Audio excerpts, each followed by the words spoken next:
So hello friends, welcome again to my YouTube channel. आज की इस वीडियो में हम बात करेंगे recording of transaction that is journal entries के थर्ड पार्ट के बारे में। इसके फर्स्ट टू लेक्चर्स हम आपको ऑलरेडी प्रोवाइड कर चुके हैं।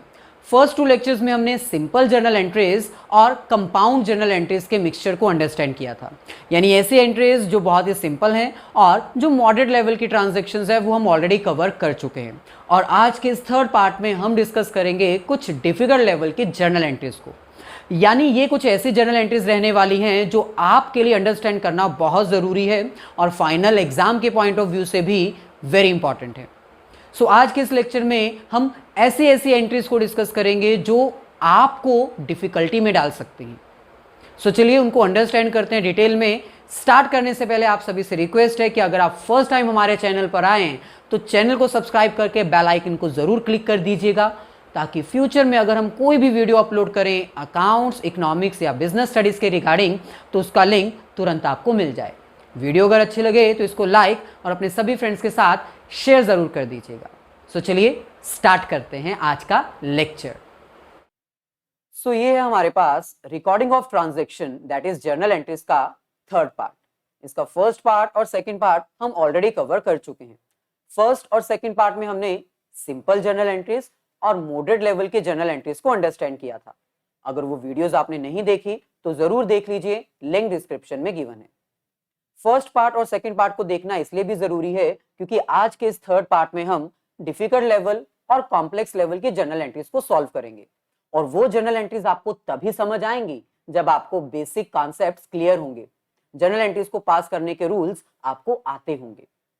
अगर हम बात करें अपने प्रीवियस लेक्चर की, तो प्रीवियस लेक्चर में हमने मॉडरेट लेवल के क्वेश्चंस को कवर किया था, जिसमें हमने आपको बताया था कि कंपाउंड एंट्रीज क्या होती हैं, cash discount versus trade discount की एंट्रीज कैसे पास की जाती हैं, bad debt and bad debt recover की एंट्रीज कैसे पास की जाती हैं। आज के इस लेक्चर में हम सबसे पहले बात करेंगे कुछ डिफिकल्ट लेवल के क्वेश्चंस की, यानी कुछ ऐसे क्वेश्चंस जो आपके लिए एग्जाम में डिफिकल्टी क्रिएट कर सकते हैं। इसके साथ ही हम कुछ ट्रांजैक्शंस जो हमारी रहती हैं, जैसे कि accounting entries of some special transactions, इनके बारे में बात करेंगे। और साथ ही साथ कुछ एडजस्टमेंट एंट्रीज जिसमें outstanding, accrued, received in advance, ये सारी ट्रांजैक्शंस आती हैं, हम ये भी डिटेल में डिस्कस करेंगे। स्टार्ट करने से पहले आपसे रिक्वेस्ट है कि अगर आप फर्स्ट टाइम हमारे चैनल पर आए हो तो चैनल को सब्सक्राइब करके बेल आइकन को जरूर क्लिक कर दीजिएगा, ताकि फ्यूचर में अगर हम कोई भी वीडियो अपलोड करते हैं अकाउंट्स, इकोनॉमिक्स या बिजनेस के रिगार्डिंग तो उसका लिंक तुरंत आपको मिल जाए। चलिए स्टार्ट करते हैं आज के इस डिफिकल्ट लेवल के क्वेश्चन से। इस क्वेश्चन में हमें कह रहे हैं अ machinery of ₹4,000 was sold for ₹5,200। Business में हमारे पास एक मशीन थी जो कि ओल्ड हो चुकी है, जिसकी वैल्यू 4,000 की थी, हमने उसको 5,200 का सेल कर दिया। अगर ये क्वेश्चन इतना ही होता तो ये सिंपल होता, लेकिन आगे हमें कह रहे हैं depreciation provision to date was 400। Depreciation का मतलब आपको क्लियर होगा। डेप्रिसिएशन का मतलब होता है जितनी वैल्यू हमने हमारी मशीन की यूज कर ली, decrease in the value of fixed assets, यानी जब हमने मशीन को परचेज किया था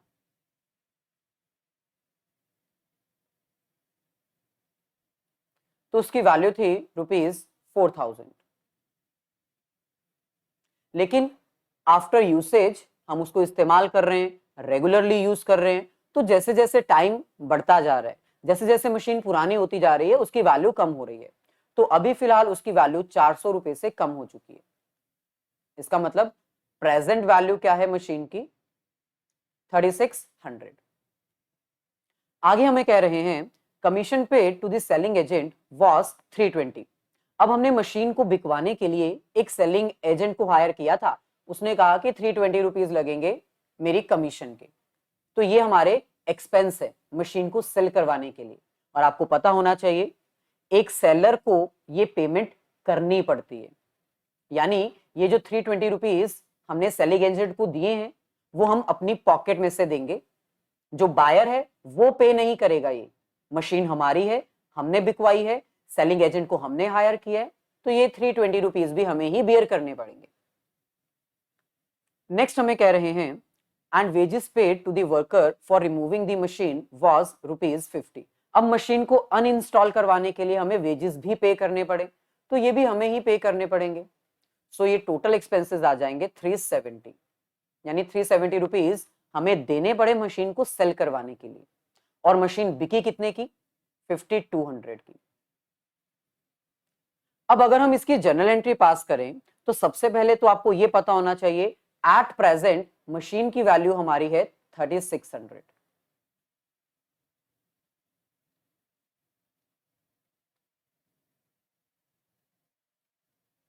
मशीन को सेल करने के लिए हमें ये सेलिंग एक्सपेंसेस बियर करने पड़े, और क्योंकि ये सेलिंग एक्सपेंसेस ऑब्वियसली एक जो सेलर है वही बियर करेगा, इसका मतलब 5200 रुपीज वाली जो हमने मशीन सेल की थी, 5200 रुपीज जो हमें मिले थे, उसी में से हमने 370 रुपीज पे कर दी। अगर हम इसकी कैलकुलेशन करें तो ये हमारे पास आएगा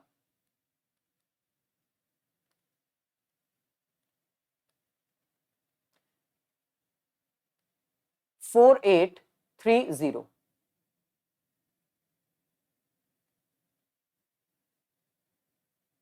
यानी एक्चुअल अगर बात की जाए तो 5200 की मशीन हमने बेचनी थी, लेकिन 370 रुपीज हमें बियर करने पड़े। इसका मतलब फाइनल जो सेलिंग प्राइस हमें मिलेगा, जितने की मशीन बिकेगी, वो है 4830।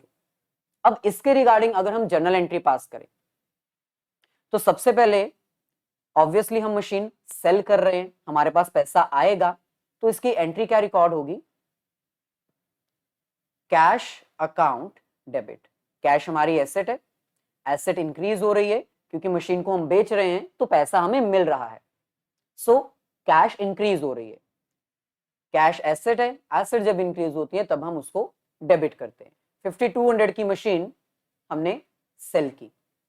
अब मशीन को सेल करने के लिए ऑब्वियसली एक्सपेंसेस हमें बियर करने पड़े, और एक्सपेंसेस को हम डेबिट करते हैं, तो यहां पर हमें लिखना होगा कमीशन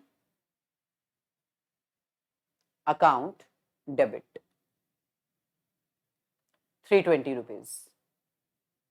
और साथ ही साथ हमें वेजेस भी पे करने पड़े, so wages account debit that is 50 rupees.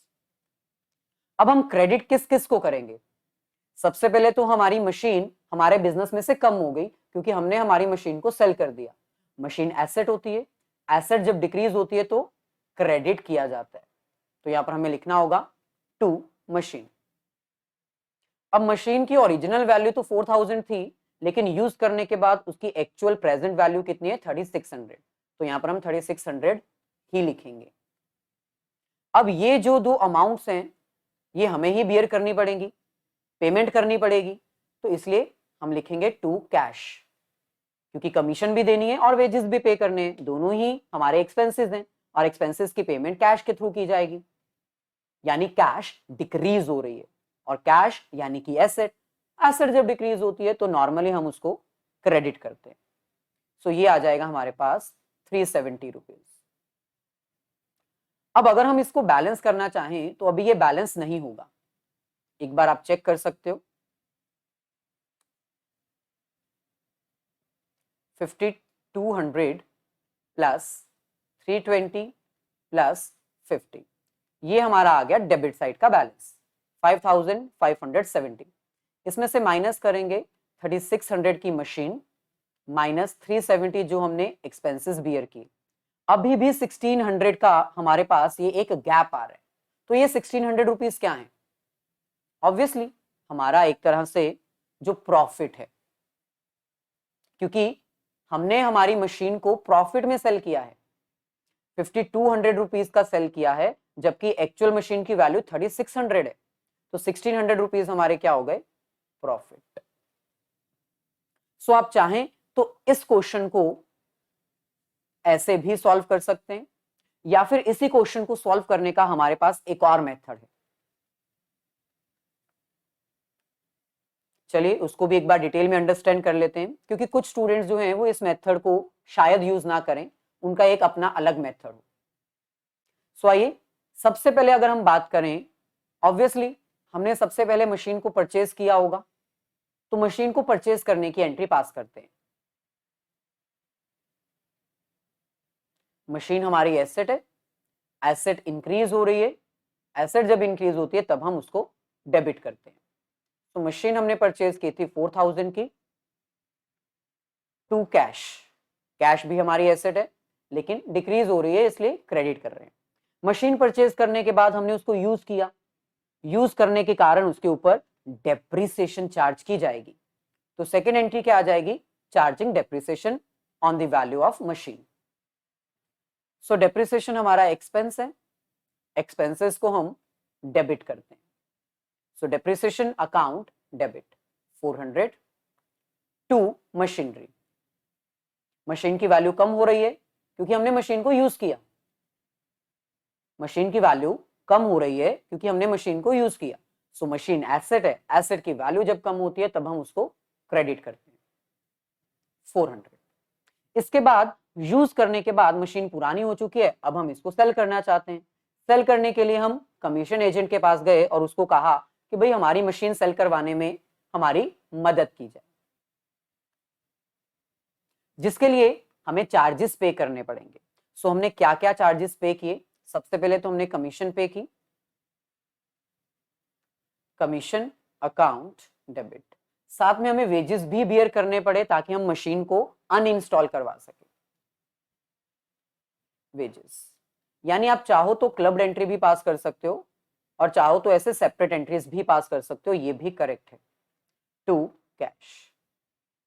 So commission हमने बियर की 320 रुपीज, वेजेस हमें बियर करने पड़े 50 रुपीज, टोटल 370। सो अब अगर हम कैलकुलेशन करें तो 5200 रुपीज की हमारी मशीन की वैल्यू थी, मतलब हमने जितने में डिसाइड किया था कि हम अपनी मशीन सेल कर देंगे, इसमें से 370 रुपीज हमें बियर करने पड़े। इसका मतलब अब हमें कितना पैसा मिलेगा, 4830 रुपीज। ये 4830 रुपीज हमें क्यों मिल रहे हैं, क्योंकि हमने 3600 रुपीज वाली मशीन को सेल किया। तो 4830 में से 3600 हम माइनस कर देते हैं, बचे की वैल्यू 1230 रुपए। तो ये हमारा प्रॉफिट है। तो आप चाहो तो ऐसे भी सॉल्व कर सकते हो। एक बार दोबारा से एक्सप्लेन कर देते हैं, सिंपल कॉन्सेप्ट है। 5200 रुपीज की फाइनल वैल्यू डिसाइड की गई थी जिसपे हमें अपनी मशीन सेल करनी थी।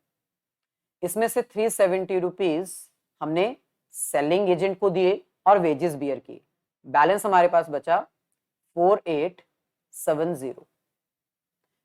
हमने मशीन 3600 रुपीज वाली सेल की, मतलब 48370 वाली हमने मशीन 3600 वाली मशीन हमने 4870 में सेल की। एक बार कैलकुलेशन जरूर कर लेते हैं।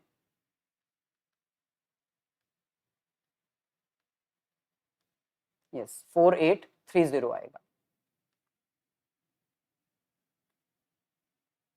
तो बाकी जो वैल्यू हमारे पास बची वो हमारा है प्रॉफिट। तो अब इसको भी आप रिकॉर्ड कर सकते हो सिंपल वे के साथ। एंट्री हमारे पास आएगी कैश अकाउंट डेबिट, मतलब फाइनल कैश अब आपको कितना मिल रहा है, 5200 नहीं 4830, क्योंकि 5200 में से 370 तो आपने पे कर दी। नेक्स्ट 4830 आपको किसके बदले में मिल रहा है, ऑब्वियसली मशीन के बदले में। तो मशीन आपकी जा रही है, अमाउंट कितनी आ जाएगी 3600। बाकी जो वैल्यू बची वो आपका क्या कहलाएगा, profit to profit and loss 1230। तो आप ऐसे सेपरेट एंट्री भी पास कर सकते हो और चाहो तो क्लब्ड एंट्री भी पास कर सकते हो to profit and loss. Bracket में आप लिख सकते हो ये हमारा प्रॉफिट है और प्रॉफिट क्रेडिट ही होता है। अब यहां पर आपको 1600 शो हो रहा है, वहां पर आपको 1230 शो हो रहा है। अगर मेरी पर्सनल प्रेफरेंस आप पूछो तो ये वाली एंट्री ज्यादा अप्रोप्रिएट है, आप इसको पास कर सकते हैं। थोड़ा डिफिकल्ट क्वेश्चन था, थोड़ा कॉम्प्लेक्स था, वैल्यूज और कैलकुलेशंस थोड़ी लेंथी थी। आगे बढ़ते हैं सेकंड क्वेश्चन की तरफ। अब सेकंड क्वेश्चन में हमें कह रहे हैं made a payment in advance for purchase amounting rupees 9500। आपने कोई प्रोडक्ट परचेज करना था, अभी वो प्रोडक्ट मार्केट में रेडी नहीं था, इसलिए आपने वेंडर को, सप्लायर को एडवांस में पेमेंट कर दी। प्रोडक्ट था 10,000 का, लेकिन आपने कहा कि 500 रुपीज मेरे को डिस्काउंट चाहिए, 9500 रुपीज आपने कैश में दे दिए 29 मार्च 2012 को। तो सबसे पहले अगर हम बात करें 29 मार्च 2012 को, यहां पर एंट्री कौन सी रिकॉर्ड की जाएगी? सिंपल है, हम कैश पे कर रहे हैं, कैश हमारी एसेट है, एसेट जब डिक्रीज होती है तब हम उसको क्रेडिट करते हैं, यानी कैश तो क्रेडिट ही होगी। कितने अमाउंट? 9500। हमने कैश कितनी पे की? 9500। पे करनी थी 10,000, लेकिन हमने 9500 पे की, इसका मतलब 500 रुपीज हमें डिस्काउंट मिला, क्योंकि कैश इन्वॉल्व है, इसका मतलब ये कैश डिस्काउंट है। और प्रीवियस ही लेक्चर में मैंने आपको बताया कि कैश डिस्काउंट हमें रिकॉर्ड करना ही पड़ता है, और ये हमें डिस्काउंट रिसीव हो रहा है। डिस्काउंट रिसीव करना एक इनकम होता है, इसलिए हम यहां पर लिखेंगे टू डिस्काउंट रिसीव्ड, इनकम को क्रेडिट किया जाता है 500। सो 9500 हमने पे किए, 500 हमें डिस्काउंट मिला, लेकिन पे करने किसको है? नेम नहीं दे रखा। अगर यहां पर सप्लायर का नेम दिया होता तो नेम आ जाता, अब नहीं दिया तो हम वेंडर लिख सकते हैं। वेंडर, वेंडर यानी वो पर्सन जिससे हमने कोई प्रोडक्ट परचेज करना है, या जिससे कोई प्रोडक्ट परचेज कर लिया 10,000। सो वेंडर के अकाउंट को हमने डेबिट क्यों किया? क्योंकि ऑब्वियसली हमने इसको एडवांस पेमेंट की है, हम चाहें तो इससे पैसा वापस भी ले सकते हैं। इसका मतलब ये वेंडर हमारे लिए एक तरह से एसेट है, और एसेट जब बढ़ती है तो डेबिट ही किया जाता है। सो 29 मार्च 2012 को यही एंट्री हम रिकॉर्ड करेंगे। आगे बढ़ते हैं। Received goods on 5th March 2012, sorry 5th April. So 5th अप्रैल की अगर हम बात करें तो अब हमें फाइनली गुड्स रिसीव हो रही हैं, यानी हमें परचेज की एंट्री पास करनी है।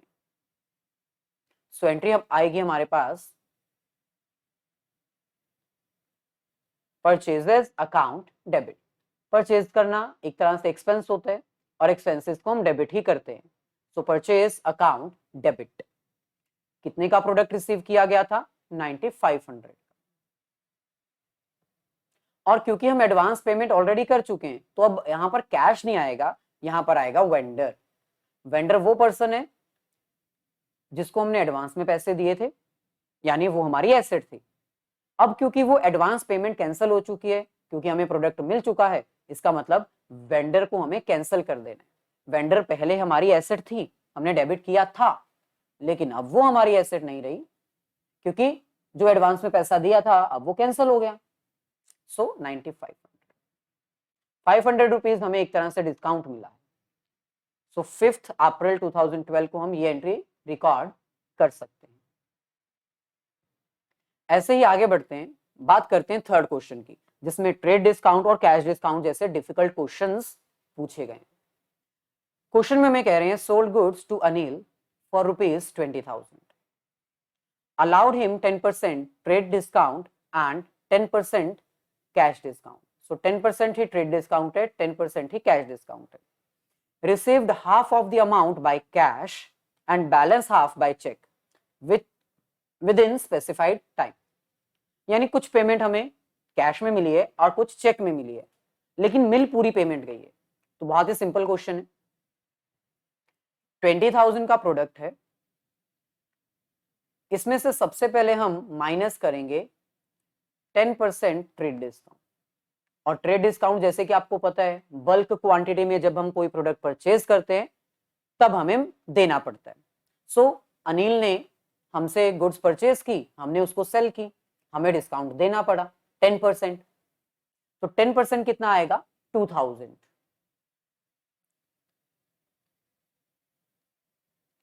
तो after trade discount final price क्या डिसाइड किया गया प्रोडक्ट का? 18,000। हमने अनिल को कहा कि भाई अगर आप अभी पेमेंट कर देते हो ना तो हम आपको 10% कैश डिस्काउंट भी देंगे। तो अनिल ने तुरंत पेमेंट कर दी, और सारी पेमेंट कर दी। हाफ पेमेंट उसने कैश के थ्रू की और हाफ पेमेंट उसने चेक के थ्रू की, यानी पूरी पेमेंट कर दी। 18,000 का 18,000 उसने पे कर दिया, तो अब हमें 18,000 के ऊपर ही 10% डिस्काउंट देना। तो 18,000 का 10% आएगा 1800। अगर हम इसको कैलकुलेट करें तो 18,000 माइनस 1800, ये आ जाएगा 16,200। So it means 16,200 final price हुआ। यहां पर ये जो 1800 है ये हमारे पास है कैश डिस्काउंट। तो अगर हम इसको रिकॉर्ड करें तो एंट्री क्या आएगी, गुड्स हम सेल कर रहे हैं, बदले में हमें कैश मिल रहा है। कैश एसेट होती है, एसेट जब इंक्रीज होती है तब हम उसको ऑब्वियसली डेबिट ही करते हैं। तो कैश अकाउंट डेबिट। अब हमें हाफ पेमेंट कैश में रिसीव होगी, तो इसका हाफ हम कर सकते हैं, डिवाइडेड बाय 2, ये आ जाएगा 8100। सो 8100 हमें रिसीव हुआ कैश में, बैलेंस 8100 हमें रिसीव हुआ चेक यानी बैंक के थ्रू। बैंक भी हमारी एसेट होती है, बैंक बैलेंस जब इंक्रीज होता है तब हम उसको ऑब्वियसली डेबिट ही करते हैं 8100। अब ये प्रोडक्ट हमने बेचा है, सेल किया है, सेल्स करना हमारी इनकम होता है, तो टू सेल्स। हमने सेल्स कितने का किया था प्रोडक्ट, 18,000 का। बाकी डिस्काउंट हमें देना पड़ा, डिस्काउंट अलाउ करना लॉस होता है और लॉस को हम डेबिट करते हैं। तो यहां पर हमें लिखना होगा डिस्काउंट अलाउड अकाउंट डेबिट। कितना डिस्काउंट देना पड़ा हमें, 1800। सो 81 प्लस 1800, ये टोटल हमारा आ जाएगा 18,000। सो डेबिट और credit side equal, question solved.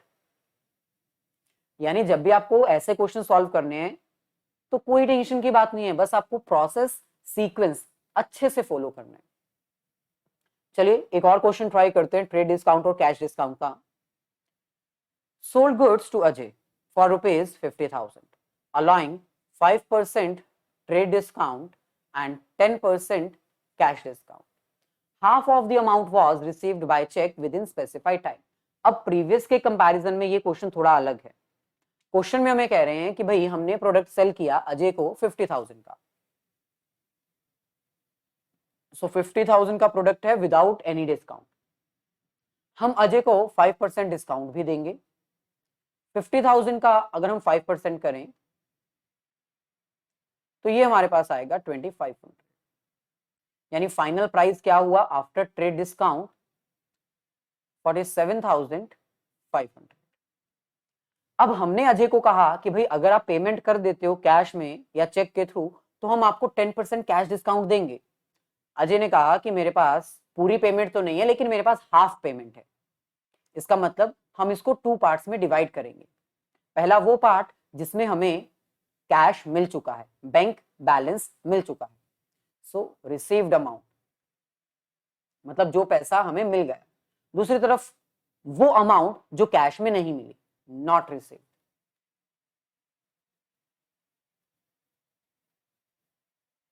चलिए इसको 2 पार्ट्स में डिवाइड कर लेते हैं। 47,500 डिवाइडेड बाय 2, सो ये हमारे पास आ जाएगा 23,750।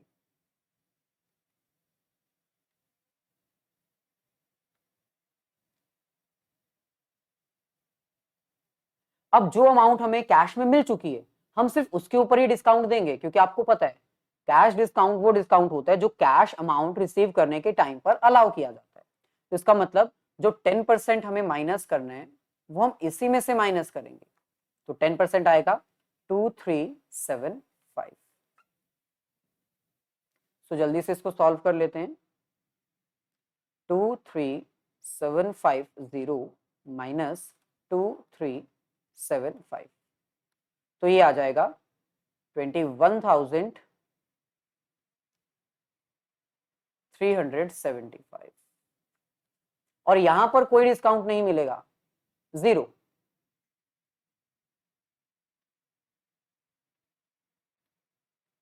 क्योंकि ये पेमेंट हमें कैश में रिसीव हुई ही नहीं।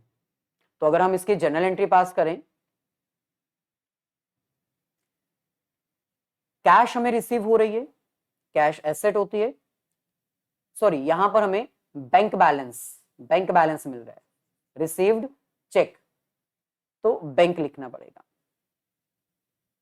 सो बैंक अकाउंट डेबिट, कितनी अमाउंट हमें रिसीव हो रही है, दिस वन 21,375।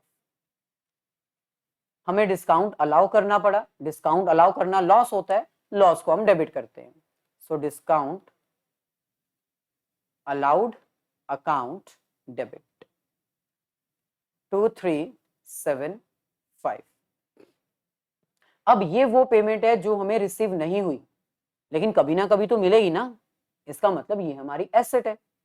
सो यहां पर हम अजय का नेम लिखेंगे जिससे हमने पैसे लेने हैं। अजय वो पर्सन है जिससे हमने पैसे लेने हैं, यानी कि डेटर, एसेट डेबिट करेंगे 23750। अब हमने प्रोडक्ट सेल किया है, इसलिए यहां पर हम लिखेंगे टू सेल्स, और हमने सेल कितने का किया है, 47500। तो अब एक बार हम डेबिट और क्रेडिट की अमाउंट चेक जरूर कर लेते हैं। डेबिट साइड हमारे पास है 21375 प्लस 2375 प्लस 23750, और ये इक्वल आ रही है। सो ये हमारे पास फोर्थ क्वेश्चन की एंट्री। आगे बढ़ते हैं, बात करते हैं नेक्स्ट क्वेश्चन की। नेक्स्ट क्वेश्चन में हमें कह रहे हैं acquired the running business of max for cash ₹50,000 by taking over the following assets and liabilities at a value stated against them। सो हमने एक रनिंग बिजनेस एक्वायर किया, यानी किसी का बिजनेस ऑलरेडी चल रहा था, हमने उसी बिजनेस को परचेज कर लिया। बिजनेस हमने कितनी वैल्यू पर परचेज किया, 50,000, मतलब हमने 50,000 रुपीज दिए, बदले में हमें उस बिजनेस में से क्या क्या मिला, सबसे पहले तो stock, then cash, then furniture, then debtors, then machinery, then creditors. अब आपको पता है एसेट्स को हम डेबिट करते हैं, तो जितनी भी एसेट्स हमें इस बिजनेस में से मिल रही हैं, हमें उसको डेबिट करते जाना है। सबसे पहले इन्वेंट्री, सो इन्वेंट्री अकाउंट डेबिट, ये हमारे पास आ जाएगा 15,000। नेक्स्ट कैश भी एसेट है, इसको भी डेबिट कर देंगे, cash account debit, that is 25,000। Next furniture, obviously ये भी एसेट है, so furniture account debit 10,000। Debtors ये भी एसेट है, so debtors account debit 7,000।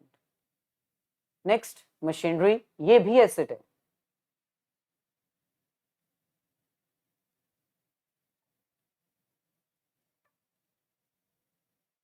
That is 8,000। अब नेक्स्ट अगर हम बात करें तो क्रेडिटर्स, तो टू क्रेडिटर्स,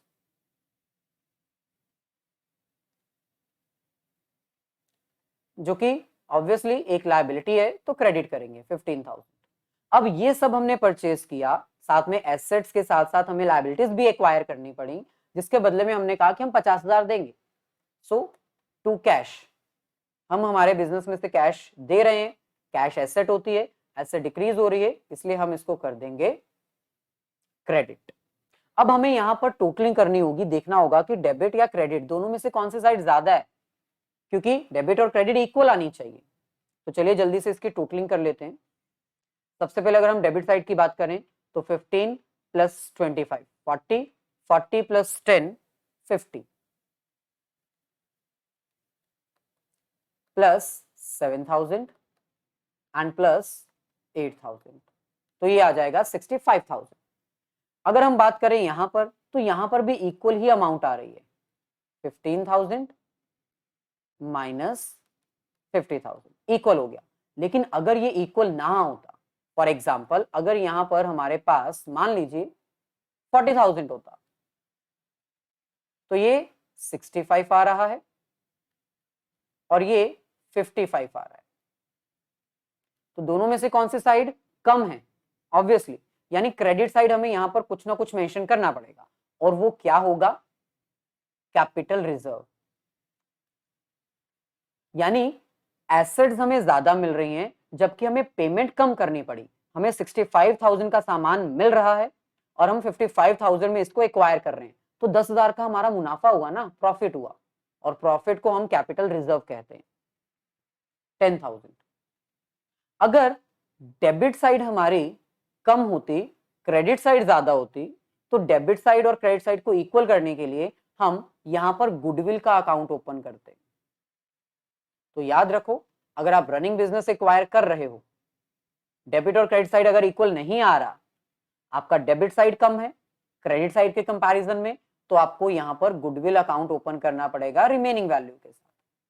और अगर क्रेडिट साइड छोटी है as compare to debit side, तो आपको यहां पर कैपिटल रिजर्व शो करना पड़ेगा। ऐसे ही आगे बढ़ते हैं। अब हम बात करते हैं एक और क्वेश्चन की। नेक्स्ट क्वेश्चन हमारे पास है, depreciation is to be provided on machinery purchased on 31st July up to 31st December. अब यहां पर डेप्रिसिएशन की बात कर रहे हैं, हम एज्यूम कर लेते हैं let it be the rate of 10%। Machine use करोगे तो उसकी वैल्यू तो कम होगी। मशीन की वैल्यू कितनी है? 1 लाख। इसके ऊपर हमें 10% डेप्रिसिएशन चार्ज करनी है, लेकिन यहां पर हमें ध्यान रखना होगा डेप्रिसिएशन चार्ज की जाएगी according to the time period. जैसे हमने 31st जुलाई को अगर मशीनरी परचेज की है, तो 31st जुलाई तो बीत चुका है। जुलाई के बाद क्या आता है? अगस्त, सितंबर, अक्टूबर, नवंबर एंड दिसंबर, यानी 1 2 3 4 5, इन 5 मंथ्स की डेप्रिसिएशन हमें चार्ज करनी है। आउट ऑफ 12 मंथ हमें 5 मंथ्स की डेप्रिसिएशन ही चार्ज करनी है। तो ये पॉइंट आप कई बार भूल जाते हो, जिससे आपकी एंट्री गलत हो जाती है। एंट्री सही होती है लेकिन आपकी अमाउंट्स गलत हो जाती हैं। चलिए इसको भी सॉल्व कर लेते हैं। 1 लाख का अगर हम करेंगे 10%, तो ये हमारे पास आएगा 10,000 मल्टीप्लाई बाय 5 डिवाइडेड बाय 12, तो ये आ जाएगा 4166.666 समथिंग। इसको राउंड ऑफ कर देंगे 4167। सो बस अमाउंट अगर आपने कैलकुलेट करनी सीख ली, डेप्रिसिएशन की एंट्री पास करना ज्यादा डिफिकल्ट नहीं है। डेप्रिसिएशन हमारा एक तरह से लॉस होता है, लॉस को हम डेबिट करते हैं। So depreciation account debit 4167। अब क्योंकि डेप्रिसिएशन से हमारी मशीनरी की वैल्यू कम हो रही है, मशीनरी एसेट होती है, एसेट की वैल्यू जब कम होती है तो हम उसको क्रेडिट ही करते हैं। So to machinery 4167।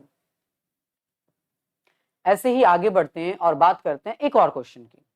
Rent paid ₹36,000 at the rate 12,000 per annum. अब क्वेश्चन में हमें कह रहे हैं कि एक साल का किराया 12,000 रुपए है, लेकिन हम 36,000 दे चुके हैं। इसका मतलब हम 3 साल का रेंट एडवांस में दे चुके हैं, टोटल 36,000। यानी एक तो वो साल जो अभी चल रहा है, एक वो साल जो आने वाला है, और एक और साल जो अगले से अगले साल आने वाला है। यानी इस साल की पेमेंट जो हमने की वो तो ठीक, लेकिन अगले 2 साल की जो पेमेंट की वो क्या कहलाएगी? Rent paid in advance. और आपको पता होना चाहिए, अगर एडवांस में हम कोई एक्सपेंस पे कर देते हैं तो वो हमारी एक तरह से एसेट्स बन जाती हैं, क्योंकि भाई ऑब्वियसली हमने अगर पैसा एडवांस में दिया है तो हम कभी भी वापस भी मांग सकते हैं, पैसा हम वापस ले सकते हैं, और जिस सोर्स से हमें पैसा आना हो फ्यूचर में वो हमारी एसेट कहलाती है। तो यहाँ पर रेंट पेड इन एडवांस हमारी एसेट है। अब इसको कैसे रिकॉर्ड करना है? बहुत ही सिंपल है। सबसे पहले तो हम रेंट पे कर रहे हैं, रेंट हमारा एक्सपेंस है, रेंट अकाउंट डेबिट। हमने कितना रेंट पे किया? 36,000 टू कैश 36,000। अब इस 36,000 में से 24,000 हमने एडवांस में पे किया है।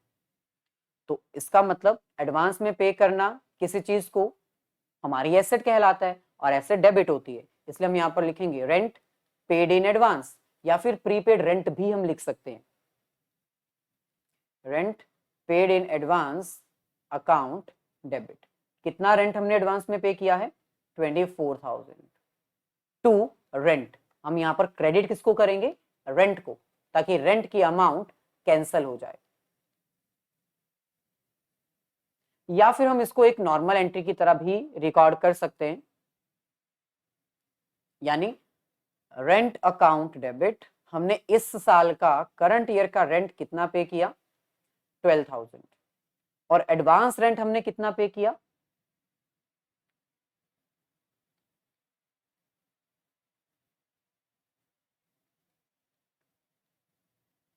24,000।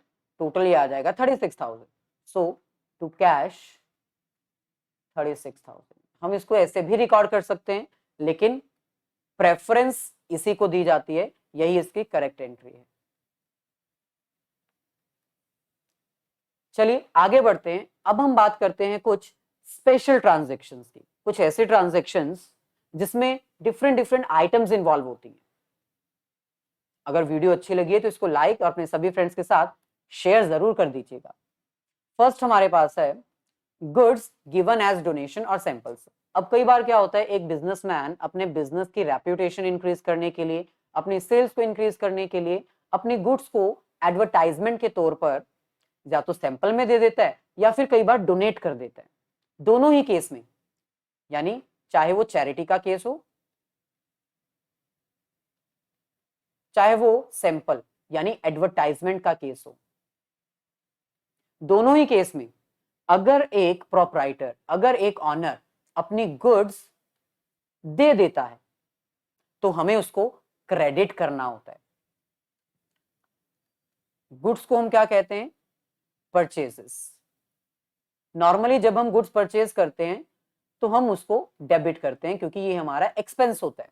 लेकिन अगर हम उन्हीं गुड्स को फ्री सैंपल में दे दें, डोनेट कर दें, या फिर वही गुड्स विड्रॉ करवा के अपने घर ले जाएं अपने पर्सनल यूज के लिए, तो हमें गुड्स को हमेशा क्रेडिट करना होता है। सो इन दोनों ही केसेस में, चाहे हमने डोनेशन की है, चाहे हमने सैंपल डिस्ट्रीब्यूट किया है, चाहे हमने ड्राइंग्स की हैं गुड्स की अपनी पर्सनल यूसेज के लिए, हमें परचेजेस को क्रेडिट ही करना पड़ेगा।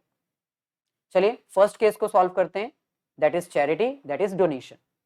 क्या लिखेंगे? Donation account debit. Obviously donate करना एक तरह से लॉस होता है, फ्री में दिया है ना क्योंकि हमने प्रोडक्ट, लॉस होता है। So donation account debit to purchases. जो भी अमाउंट आपको गिवन होगी वो आप यहां पर रिकॉर्ड कर सकते हो। अगर हम बात करें सेकंड केस की, तो सेकंड केस सैंपल्स हैं, तो हम यहां पर लिख सकते हैं फ्री सैंपल, एडवर्टाइजमेंट, प्रमोशन, कुछ भी लिख सकते हैं। हम यहां पर लिखते हैं एडवर्टाइजमेंट, क्योंकि हमने सैंपल इसलिए डिस्ट्रीब्यूट किया है ताकि हमारे प्रोडक्ट की एडवर्टाइजमेंट हो जाए, और एडवर्टाइजमेंट एक तरह से एक्सपेंस होता है, और एक्सपेंसेस जब बढ़ते हैं तब हम उसको डेबिट करते हैं। So advertisement account debit to purchases.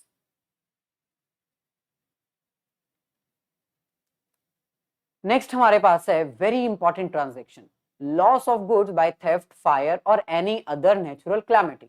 यानी कई बार क्या होता है कि बाढ़ आने की वजह से, अर्थक्वेक, फायर, आग लग जाने से, चोरी हो जाने से आपकी गुड्स लॉस्ट हो जाती हैं। तो सिंपल है, जब आप गुड्स परचेज करते हो तो परचेजेस हमेशा डेबिट होता है।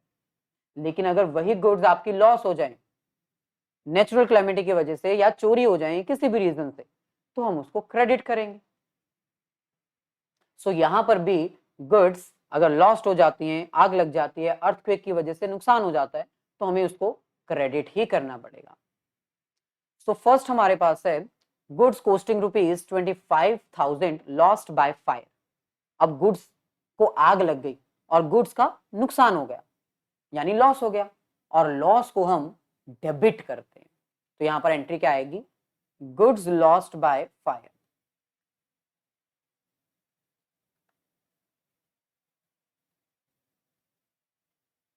Account debit. 20,000 की goods due to fire damage हो गई, खराब हो गई, लॉस हो गया, लॉस को हम डेबिट करते हैं। अब क्योंकि परचेजेस हमारी कम हो रही हैं, परचेजेस जब बढ़ती हैं तो हम डेबिट करते हैं। लेकिन अब वो परचेजेस कम हो रही हैं तो हम क्रेडिट करेंगे 25,000। इसी क्वेश्चन को अगर हम आगे बढ़ाएं तो हो सकता है कि आपने अपनी इन गुड्स का इंश्योरेंस करवा रखा हो, और अगर इंश्योरेंस करवाया है तो इंश्योरेंस कंपनी आपको क्लेम पे करने के लिए आ सकती है। तो इसी क्वेश्चन को अगर हम आगे बढ़ाएं तो नेक्स्ट हमारे पास है claim of goods is admitted by the insurance company. Insurance company क्या करती है, सबसे पहले आपके गोडाउन में देखने आएगी कि भाई आग कैसे लगी, पूरा मुआयना करेगी, इन्वेस्टिगेशन करेगी, और फिर कहेगी हमारे अकॉर्डिंग 25,000 का लॉस नहीं, 20,000 का लॉस हुआ है, हम इतने का क्लेम आपको पे कर सकते हैं, हम इतने का क्लेम ही एडमिट करेंगे। और आपको भी पता है इंश्योरेंस कंपनी हमेशा पूरा क्लेम कभी भी पे नहीं करती है, एडमिट नहीं करती है। सो यहां पर इंश्योरेंस कंपनी क्लेम अभी एडमिट कर रही है, हमें क्लेम पे नहीं कर रही, हमें पैसा नहीं दे रही, हमें सिर्फ बता के गई है कि 20,000 का क्लेम हम आपका पास कर देंगे। तो अच्छा ही है, 20,000 का लॉस हुआ था जिसमें से 20,000 का लॉस हमने रिकवर कर लिया। इंश्योरेंस कंपनी से पैसा अभी हमने लेना है, मिला नहीं है लेकिन मिलेगा। इसका मतलब इंश्योरेंस कंपनी अब हमारे लिए क्या हो जाएगी, एक तरह से डेटर, जिससे हमने पैसा लेना है। और डेटर को हम क्या करते हैं, ऑलवेज डेबिट। तो हम यहां पर लिखेंगे insurance company account debit. Insurance company वो पर्सन है जिससे हमने पैसा लेना है, कितना, 20,000।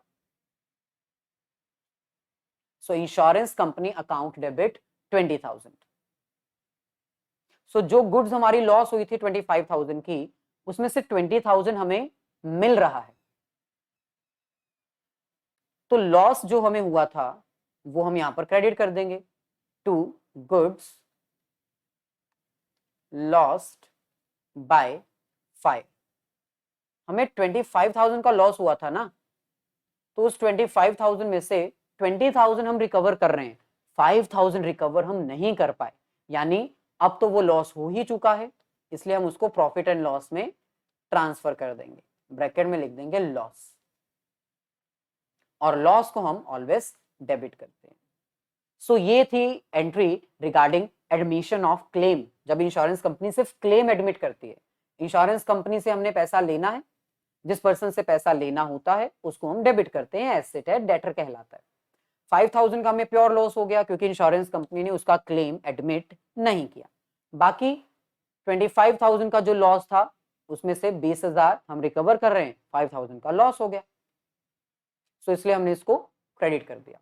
अब क्लेम एडमिट करने के बाद नेक्स्ट हमारे पास आता है जब इंश्योरेंस कंपनी हमें क्लेम देने के लिए तैयार हो जाती है। सो तीसरे नंबर पे अब हमें क्लेम मिल रहा है, हमें चेक मिलेगा या कैश मिलेगा। सो यहां पर हमें कह रहे हैं claim of ₹20,000 received from the insurance company, पैसा आ रहा है, यानी कि कैश। कैश हमारी एसेट होती है, एसेट जब इंक्लूड होती है तब हम उसको डेबिट करते हैं 20,000।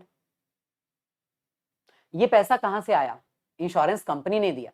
इंश्योरेंस कंपनी हमारी एसेट थी क्योंकि हमने पैसा लेना था, लेकिन अब वो हमारी एसेट नहीं रही क्योंकि अब हमने उससे पैसा लेना ही नहीं, क्योंकि वो पैसा दे चुके हैं। So to insurance company, insurance company हमारी एसेट थी क्योंकि हमने पैसा लेना था, लेकिन अब हमारी एसेट कम हो गई क्योंकि पैसा वो दे चुकी है, और एसेट जब कम होती है तब हम उसको क्रेडिट ही करते हैं। सो कैश अकाउंट डेबिट, पैसा आया, कहां से आया, इंश्योरेंस कंपनी से आया। सो ये तीनों एंट्रीज एक दूसरे के साथ रिलेटेड एंट्रीज थी। अब ये एक कंप्लीट क्वेश्चन है जो आपका होमवर्क है, इसको जरूर ट्राई करिएगा और कमेंट करके आंसर बताइएगा।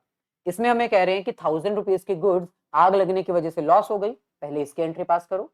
देन इसके बाद इंश्योरेंस कंपनी ने क्लेम एडमिट किया 800 का, इसकी एंट्री पास करो। और फिर तीसरी एंट्री पास करो जब इंश्योरेंस कंपनी हमने पैसा दे रही है। नेक्स्ट हम बात करते हैं purchase and sale of fixed assets. ये भी नॉर्मल एंट्री है, ये आप बहुत बार पास कर चुके हो। अगर हम कोई भी फिक्स्ड एसेट परचेज करते हैं तो आपको याद होना चाहिए फिक्स्ड एसेट का जो भी नेम दिया होगा आपको वही नेम यूज करना है।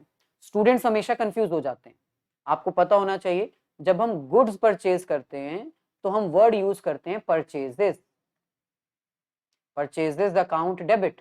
लेकिन जब हम कोई भी फिक्स्ड एसेट परचेज करते हैं तो फिक्स्ड एसेट परचेज करते हुए हमें एसेट का नेम यूज करना है।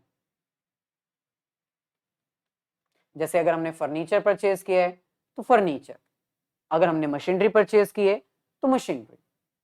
फॉर एग्जाम्पल परचेज्ड मशीनरी, इसकी एंट्री क्या होगी? Machinery account debit. यहां पर मैं परचेज अकाउंट डेबिट नहीं लिख रहा, क्योंकि परचेज वर्ड सिर्फ गुड्स के लिए यूज किया जाता है और ये हमारी एसेट है मशीनरी। टू कैश, मशीनरी हमारी एसेट है, एसेट इंक्रीज हो रही है, हम डेबिट कर रहे हैं। कैश भी हमारी एसेट है, लेकिन मशीन परचेज करने के बदले में हमें कैश पे करनी पड़ी, हमारी एसेट डिक्रीज हो गई, इसलिए हमने इसको क्रेडिट किया। दूसरी तरफ अगर हम बात करें सेल्स ऑफ मशीन की, तो ऑपोजिट एंट्री हो जाएगी। अगर हम कोई मशीन सेल कर रहे हैं तो ऑब्वियसली कैश हमें रिसीव हो रहा है, कैश हमारी एसेट है, एसेट इंक्रीज हो रही है, डेबिट कर दिया। ये कैश हमें क्यों रिसीव हुआ? क्योंकि हमने मशीन बेच दी। मशीन है क्या? ऑब्वियसली मशीन भी हमारी एसेट है, लेकिन ये डिक्रीज हो रही है क्योंकि हम इसको सेल कर रहे हैं, इसलिए क्रेडिट कर दिया।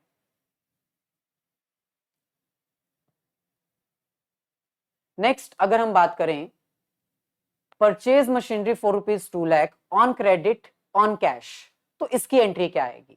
सिंपल है। अगर हम फर्स्ट केस की बात करें, मशीनरी परचेज कर रहे हैं हम, मशीनरी अगेन एसेट होती है, एसेट इंक्रीज हो रही है, सो हम इसको डेबिट करेंगे। Machinery account debit 2 lakh. अगर हम कैश पे कर रहे हैं तो कैश भी हमारी एसेट है और एसेट डिक्रीज हो रही है, इसलिए हम इसको क्रेडिट कर देंगे। वहीं पर अगर हम उधार पर क्रेडिट पर परचेज कर रहे हैं तो एंट्री क्या आएगी? मशीनरी तो डेबिट ही होगी अगेन, क्योंकि मशीनरी हमारी एसेट है और एसेट जब इंक्रीज होती है तब हम उसको डेबिट ही करते हैं। Machinery account debit 2 lakh. लेकिन इस बार हमने कैश नहीं दिया, हमने उधार पे परचेज किया विपुल से, तो विपुल को पैसे देने पड़ेंगे ना कभी तो, और जिसको पैसे देने होते हैं वो हमारी लायबिलिटी होती है। सो लायबिलिटी हमारी इंक्रीज हो रही है, इसलिए हम विपुल को क्रेडिट कर देंगे। ऐसे ही अगर हम बात करें सेल्स ऑफ मशीनरी की, तो 4 डिफरेंट ट्रांजैक्शंस हमारे पास गिवन है। सेल फॉर कैश, अगर हम इसको सॉल्व करें, हम मशीनरी सेल कर रहे हैं कैश के बदले में। 2 लाख की मशीनरी परचेज की थी और हमने इसको सेल कर दिया, तो एंट्री क्या आएगी? ऑब्वियसली कैश हमें रिसीव हो रही है, कैश एसेट है, एसेट जब इंक्रीज होती है तब हम उसको डेबिट करते हैं। So cash account debit to machinery. हम यहाँ पर सेल्स वर्ड यूज नहीं करेंगे, स्टूडेंट्स यहाँ पर सेल्स लिख देते हैं। सेल्स वर्ड हमेशा गुड्स के लिए यूज होता है। अगर हम एसेट सेल कर रहे हैं तो एसेट का नेम ही आएगा। ऐसे ही अगर हमने क्रेडिट पर सेल की, उधार पर, तो एंट्री क्या आएगी? मशीनरी तो क्रेडिट ही होगी क्योंकि मशीन एसेट है, एसेट हम सेल कर रहे हैं जिसकी वजह से एसेट डिक्रीज हो रही है। एसेट जब डिक्रीज होती है तब हम उसको क्रेडिट ही करते हैं, तो मशीनरी तो क्रेडिट ही होगी। डेबिट हम किसको करेंगे? रीना को, क्योंकि रीना वो पर्सन है जिससे हमने पैसा लेना है। जिस पर्सन से पैसा लेना होता है वो हमारी एसेट होती है, और एसेट क्योंकि इंक्रीज हो रही है इसलिए हम इसको डेबिट कर देंगे। सो रीना अकाउंट डेबिट। ऐसे ही अगर हम बात करें रिमेनिंग 2 एंट्रीज की, अगर हम कोई मशीन सेल करते हैं लॉस पर, यानी 2 लाख की मशीनरी हमने 1,40,000 की सेल कर दी, सो कैश हमें रिसीव हो रहा है। ऑब्वियसली कैश हमारी एसेट है, एसेट जब इंक्रीज होती है तब हम उसको डेबिट करते हैं। हमने मशीन 1,40,000 की सेल की तो 1,40,000।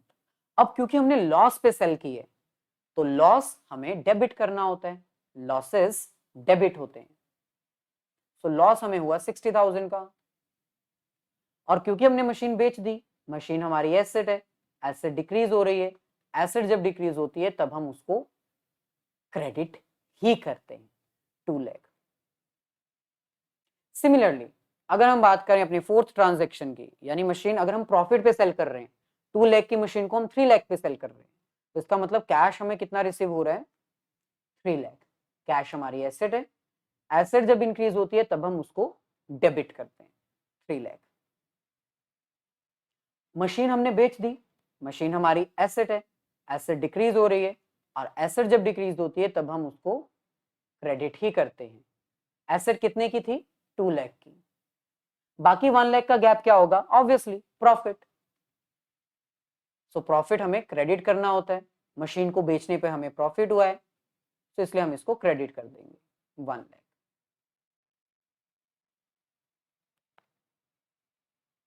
ऐसे अगर हम बात करें इस लास्ट एंट्री की, तो यहां पर हमें कह रहे हैं expenditure on installation and construction of building. अब ये वेरी इंपॉर्टेंट कॉन्सेप्ट है जो आपको पता होना चाहिए।